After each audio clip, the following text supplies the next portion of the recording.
Hello welcome back. ഞാൻ കാണിക്കാൻ പോകുന്ന റെസിപ്പി എളുപ്പത്തിൽ ഉണ്ടാക്കാൻ പറ്റുന്ന നല്ലൊരു കലത്തപ്പത്തിൻ്റെ റെസിപ്പിയാണ് കേട്ടോ. അപ്പോൾ നമുക്കത് എങ്ങനെ എളുപ്പത്തിൽ ഉണ്ടാക്കുന്നതെന്ന് നോക്കാം.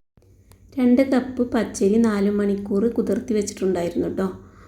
എന്നിട്ട് അത് കഴുകി വൃത്തിയാക്കി വെള്ളമൊക്കെ വാർത്തി മിക്സിയുടെ ജാറിലേക്ക് ചേർത്ത് കൊടുത്തിട്ടുണ്ട്. ഇനി ഇതിലേക്ക് 1 ടീസ്പൂൺ നല്ല ജീരകമാണ് കേട്ടോ ചേർത്ത് കൊടുക്കുന്നത്. പിന്നെ ഒരു നുള്ളു ഉപ്പ് ചേർത്ത് കൊടുക്കുന്നുണ്ട്.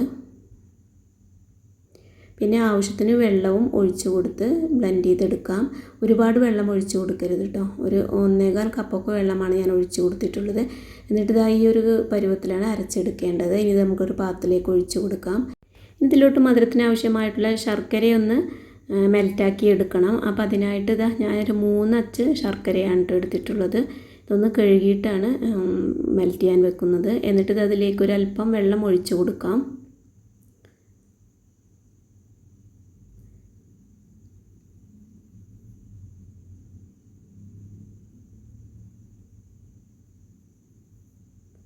ഈ മാവിലേക്ക് ഉരുക്കി വെച്ച ശർക്കരയുണ്ട്, നല്ല ചൂടോടെ തന്നെ ഒഴിച്ചു കൊടുക്കണം കേട്ടോ. നല്ലവണ്ണം മിക്സാക്കി എടുക്കണം കേട്ടോ.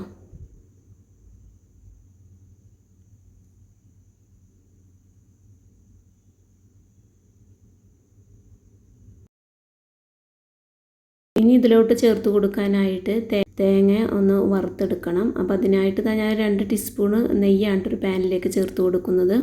ഇതൊന്ന് ചൂടാകുമ്പോൾ ഇതിലേക്ക് ഒരല്പം ഉള്ളി കട്ട് ചെയ്ത് ആദ്യം ചേർത്ത് കൊടുക്കാം. ഇത് ഓപ്ഷണലാണ് കേട്ടോ, നിങ്ങൾക്ക് വേണമെങ്കിൽ ചേർത്ത് കൊടുക്കുക. ചേർത്ത് കൊടുത്താൽ നല്ലൊരു ടേസ്റ്റാണ്, വേണ്ടെങ്കിൽ സ്കിപ്പ് ചെയ്യാം. എന്നിട്ട് ഇതൊന്ന് കളർ മാറി തുടങ്ങിയാൽ ഇതിലോട്ട് തേങ്ങയാണ് കേട്ടോ ചേർത്ത് കൊടുക്കുന്നത്. ഞാൻ ചെറുതായി കട്ട് ചെയ്തെടുത്തതാണ്. ചുവന്നുള്ളി കട്ട് ചെയ്തതാണ് കേട്ടോ ഇതിലോട്ട് ചേർത്ത് കൊടുത്തിട്ടുള്ളത്.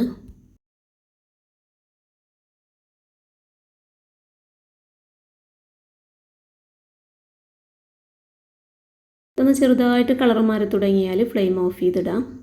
ഞാനപ്പോൾ 2 തരത്തിലുള്ള കലത്തപ്പം ഉണ്ടാക്കുന്നുണ്ട്. പഴം ചേർത്തിട്ടും ഉണ്ടാക്കിയെടുക്കുന്നുണ്ട് കേട്ടോ.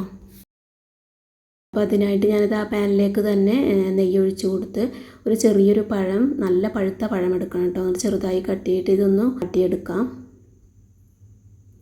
പഴവും ഇതുപോലെ ചെറുതായിട്ടൊന്ന് കളർ മാറുമ്പോൾ ഫ്ലെയിം ഓഫ് ചെയ്തിടാം. നമുക്ക് ഈ പഴം ഇവിടെ മാറ്റി വെക്കാം. ഈ മാവിലേക്കൊരു 1/2 ടീസ്പൂണ് ഏലക്കപ്പൊടിയാണ് കേട്ടോ ചേർത്ത് കൊടുക്കുന്നത്. അപ്പോൾ നിങ്ങളുടെ കയ്യിൽ ഏലക്കപ്പൊടി ഇല്ലെങ്കിൽ അരി അരക്കുമ്പോൾ അതിൻ്റെ കൂടെ 2-3 ഏലക്ക കൂടി അരച്ചെടുത്താൽ മതി കേട്ടോ. ഒരു 1/4 ടീസ്പൂണ് ബേക്കിംഗ് സോഡയാണ് ചേർത്ത് കൊടുക്കുന്നത്. എന്നിട്ട് നല്ലവണ്ണം ഒന്ന് മിക്സാക്കി എടുക്കാം.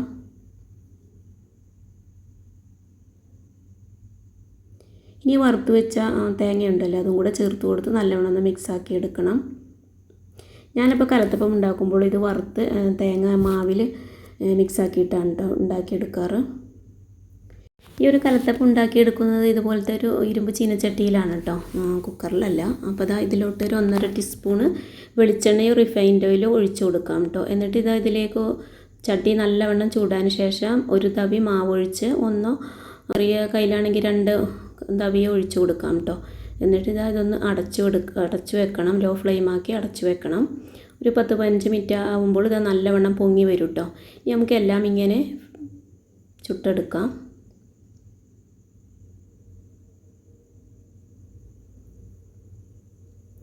അപ്പോൾ ഇതിലേക്ക് ഒരു 2 ടീസ്പൂണൊക്കെ ഓയിൽ ഒഴിച്ച് കൊടുത്താൽ 2-3 എണ്ണമൊക്കെ ചുട്ടെടുക്കാം കേട്ടോ. പിന്നെ വേണമെങ്കിൽ ഓയിൽ ഒഴിച്ച് കൊടുത്താൽ മതി, ഒരുപാട് ഒഴിച്ച് കൊടുക്കേണ്ട ആവശ്യമില്ല. അപ്പോൾ അതുകൊണ്ട് നല്ല ആരെടുത്ത് പൊങ്ങി വന്നിട്ടുണ്ട് കേട്ടോ. ഇതുപോലെ നമുക്കെല്ലാം ഇങ്ങനെ ചുട്ടെടുക്കാം. എളുപ്പത്തിൽ ഉണ്ടാക്കിയെടുക്കാൻ പറ്റുന്ന ഒരു കലത്തപ്പമാണ് കേട്ടോ ഇത്.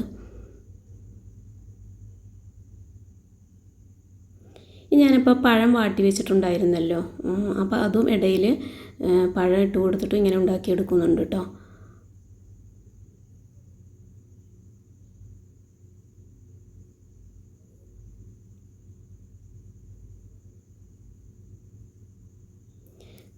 ചീനച്ചട്ടി നല്ലവണ്ണം ചൂടായിട്ട് വേണ്ട ഒഴിച്ചു കൊടുക്കാനായിട്ട്. ഒഴിച്ചു കൊടുത്തതിന് ശേഷം ലോ ഫ്ലെയിമാക്കി വെക്കണം.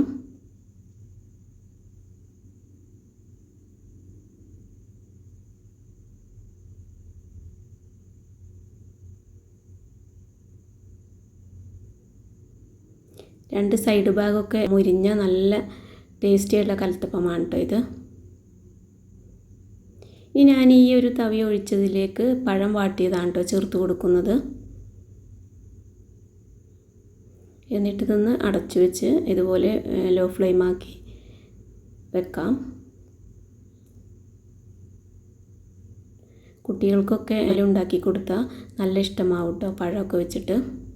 അപ്പോൾ നല്ലവണ്ണം പഴുത്ത പഴമൊക്കെ ഉണ്ടെങ്കിൽ ഇതുപോലെ കലത്തപ്പത്തിലോട്ട് ചേർത്ത് കൊടുത്ത് ഉണ്ടാക്കിയെടുക്കാം.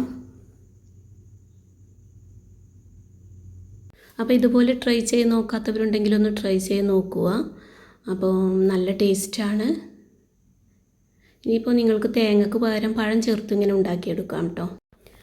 അപ്പോൾ അത് നല്ല ടേസ്റ്റി ആയിട്ടുള്ള കലത്തപ്പം ഇവിടെ റെഡി ആയിട്ടുണ്ട്. ഇത് കണ്ടോ, നല്ല ആരെടുത്ത കലത്തപ്പമാണ് കേട്ടോ. പെട്ടെന്ന് തന്നെ ഉണ്ടാക്കിയെടുക്കാനും പറ്റും. അപ്പോൾ എൻ്റെ വീഡിയോ ഇഷ്ടമാവുകയാണെങ്കിൽ സബ്സ്ക്രൈബ് ചെയ്യാതെ കാണുന്നവരുണ്ടെങ്കിൽ ഒന്ന് സബ്സ്ക്രൈബ് ചെയ്യാനും ലൈക്ക് ചെയ്യാനും മറക്കരുത്. അപ്പോൾ ഇതിൻ്റെ ഉൾവശം കണ്ടോ, നല്ല ആരെടുത്ത കലത്തപ്പമാണ്. അപ്പോൾ അടുത്ത റെസിപ്പിയുമായി വീണ്ടും കാണാം. താങ്ക്